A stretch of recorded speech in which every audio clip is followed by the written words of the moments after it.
नमस्कार, मैं ज्योति स्वागत करती हूँ आपका आपके अपने चैनल शिक्षात्रम। जैसा कि आपको पता है, हम maths class 10th NCERT full course cover कर रहे हैं सीरीज में, और हम पहुँच गए चैप्टर 10 जिसका नाम है सर्कल। ओके, कंटेंट क्या? Introduction, tangent to a circle, number of tangents from a point on a circle, और फोर्थ है आपका समरी। ओके, जिसमें से एक लेक्चर हमने कर लिया है कंप्लीट। ये हमारा पार्ट 2 है, मीन्स लेक्चर 2। इससे पहले एक लेक्चर हमने फिनिश किया था जिसमें हमने एक्सरसाइज के 2 क्वेश्चंस किए थे। ठीक है, एक्सरसाइज 10.1 क्वेश्चन नंबर 3 से कंटिन्यू करेंगे इस एक्सरसाइज को। तो सबसे पहले पढ़ते हैं क्वेश्चन क्या कह रहा है। A tangent PQ at a point P of a circle of radius 5 cm meets a line through the center O at a point Q so that OQ is 12 cm. Length PQ is, अभी आपको कुछ समझ नहीं आया होगा, मैं अभी बता रही हूँ 1 by 1। ओके,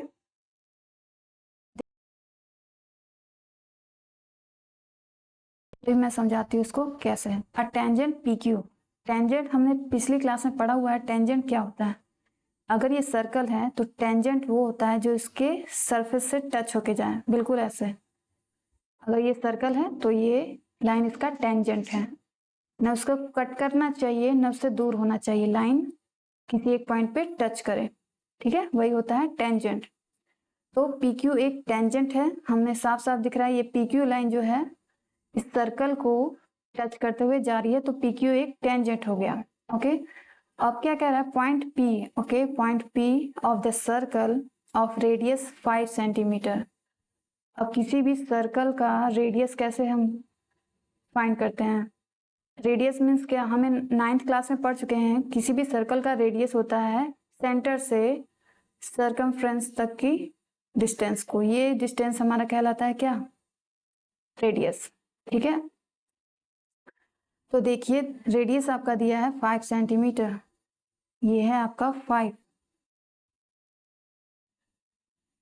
ठीक है, 5 centimetre meets a line through the centre O, O से मीट कर रही है, मिल रही है। ओके, फिर at a point of Q so that OQ is equal to 12 centimetre. OQ हमारा है 12 सेंटीमीटर। ठीक है, तो लेंथ PQ इज, PQ हमें फाइंड करना है, ये हमें लेंथ फाइंड करना है। ठीक है, बात समझ में आ गई? फिर से एक बार समझ लीजिए, एक टेंजेंट है PQ, इस फिगर में PQ एक टेंजेंट है। ओके, OP रेडियस है जो कि कितना है, उसकी लंबाई 5 सेंटीमीटर। ठीक है, OQ दिया हुआ हमें 12 सेंटीमीटर और हमें PQ फाइंड करना है। ठीक है, चलिए फाइंड करते हैं।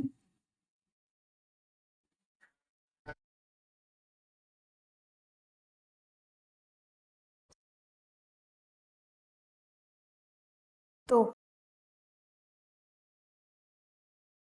कर सकते हैं कि अगर इसे हम एक ट्राइंगल मान लें, ट्राइंगल का ये परपेंडिकुलर हो गया, ये हाइपोटेनस हो गया, तो बेस हम कैसे निकालते हैं? पाइथागोरस थ्योरम से। ठीक है, लेकिन विदाउट एक चीज मिस हो रही है आपकी, वो क्या कि पाइथागोरस प्रमेय में ये चीज आपका, ये डिग्री, एक डिग्री क्या होता है? 90 डिग्री का होता है, ये होना चाहिए। अगर ये 90 नहीं है तो आप पाइथागोरस थ्योरम यूज नहीं कर सकते। ठीक है, बिकॉज ऑफ दिस, अगर एक एंगल आपका 90 नहीं है तो आप पाइथागोरस थ्योरम यूज नहीं कर सकते।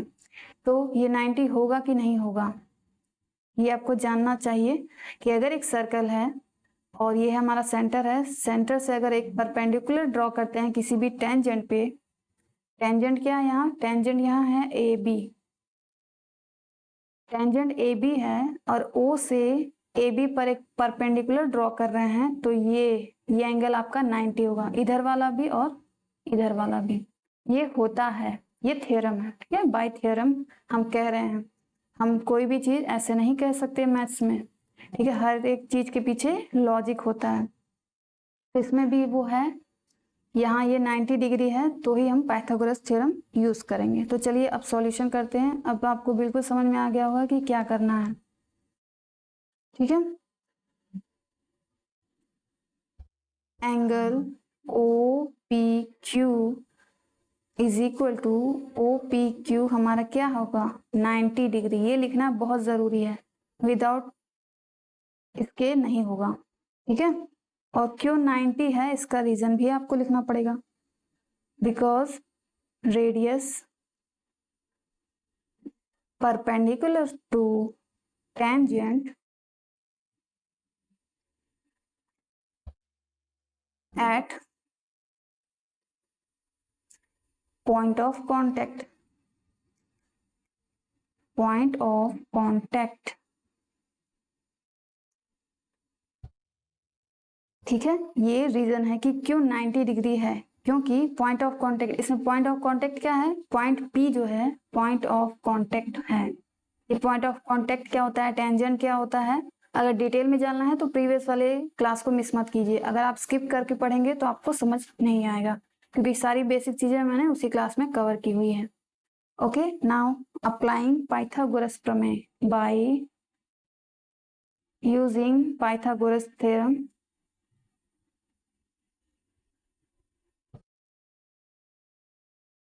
बाय पाइथागोरस थ्योरम क्या होता है, हमें अच्छे से पता है कि सबसे बड़ी लेंथ कौन सी होती है, सबसे बड़ी साइड कौन सी होती है किसी भी ट्राइंगल में, हाइपोटेनस। ओके, तो O Q is equal to बाकी दो बचे हुए साइड्स के स्क्वायर के सम के बराबर होती है। तो हाइपोटेनस का स्क्वायर हो गया, बाकी परपेंडिकुलर का स्क्वायर, परपेंडिकुलर क्या है यहाँ पे ओपी स्क्वायर, प्लस बेस क्या है पी क्यू स्क्वायर, ठीक है।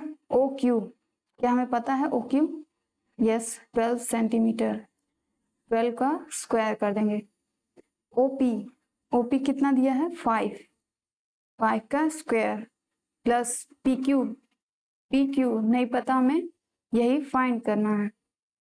12 का स्क्वायर होता है 144 इज इक्वल टू 5 का square 25, okay, plus P Q का स्क्वायर, पी क्यू यहीं पे रहने दो, पी क्यू स्क्वायर यहीं रहने दो, और 25 को हम इस साइड लाएंगे, 144 माइनस 25, माइनस कीजिए, 14 में से 5 गया 9, यहाँ 3 में से 2 गया 1, और ये 1, 119, ये पी क्यू स्क्वायर की वैल्यू आई है। हमें पी क्यू स्क्वायर नहीं चाहिए, हमें किसकी वैल्यू चाहिए, पी क्यू की, ठीक है। यहीं पे एक्साइटमेंट में यहीं पे आंसर मत लिख देना, P Q is equal to हो जाएगा रूट में 119, क्योंकि सारा सेंटीमीटर में है लेंथ तो ये भी सेंटीमीटर में ही होगा, यही हो जाएगा आपका आंसर पी क्यू। इसमें कौन सा ऑप्शन सही है, ऑप्शन नंबर डी। तो क्वेश्चन नंबर 3 का ऑप्शन डी सही है। इसी के साथ question number 3 complete. I hope आपको समझ आया होगा। नेक्स्ट क्वेश्चन, क्वेश्चन नंबर 4, देखो क्या कह रहा है, ये लास्ट क्वेश्चन है इस एक्सरसाइज 10.1 का। ओके, क्या कह रहा है, draw a circle, okay, circle draw करना है, उसके बाद and two lines parallel to a given line such that one is tangent and the other a secant to a circle. हमें एक सर्कल ड्रॉ करना है और दो पैरेलल लाइंस ड्रॉ करनी है, जिसमें से एक क्या हो, एक लाइन हो टेंजेंट और दूसरी हो सेकंड, ठीक है। अब ड्रॉ करने से पहले आपको पता होना चाहिए कि टेंजेंट क्या होता है और सेकंड क्या होता है, ठीक है। तो मैंने पिछली क्लास में बताया, और टेंजेंट तो अभी आपको भी पता चल गया होगा कि टेंजेंट जो किसी सरफेस पे, सर्कल के सरफेस पे सिर्फ एक पॉइंट पे टच होकर जाती है कोई लाइन, तो हम बोलते हैं कि ये टेंजेंट है, ठीक है। सेकंड क्या होता है कि जब कोई लाइन कट करके जाए कितने पॉइंट्स पे, 2 पॉइंट्स पे, एक पॉइंट ये, दूसरा पॉइंट ये, एक लाइन जो किसी सर्कल को 2 पॉइंट पे कट होके जाए तो उसे हम बोलते हैं सेकंड, ठीक है। तो हमें ऐसे ही 2 लाइन ड्रॉ करनी है। देखो यही कह रहा था, एक सर्कल ड्रॉ करना, हमने एक सर्कल ड्रॉ कर लिया और एक लाइन ड्रॉ कर दिया, ठीक। अब हमें 2 पैरेलल लाइंस ड्रॉ करनी है, एक टेंजेंट होनी चाहिए और एक सेकंड।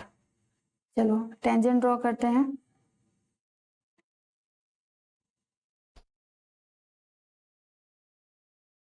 टेंजेंट, आपको पता है टेंजेंट की क्वालिटी क्या होती है, जो किसी सर्कल को एक पॉइंट पे टच करके जाए।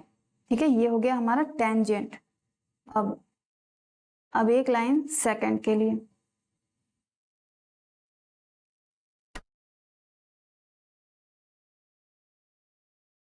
एक तो टेंजेंट हो गया, सेकंड क्या हो सकता है, ये भी हो सकता है कहीं भी कट करना चाहिए 2 पॉइंट पे, ये जरूरी नहीं है, आप कहीं भी कट कर सकते हैं इसको।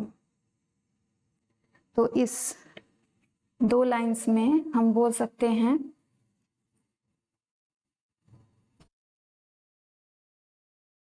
कि ये हमारा क्या है, टेंजेंट।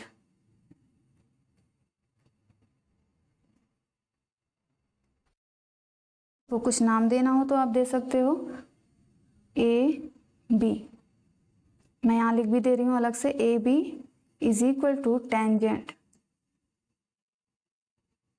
ठीक है, ए बी के बाद क्या था, सी डी, सी डी आपका क्या हो गया है, सेकंड।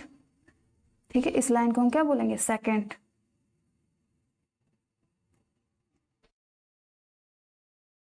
ठीक है, यहां भी लिख देते हैं C D is equal to second.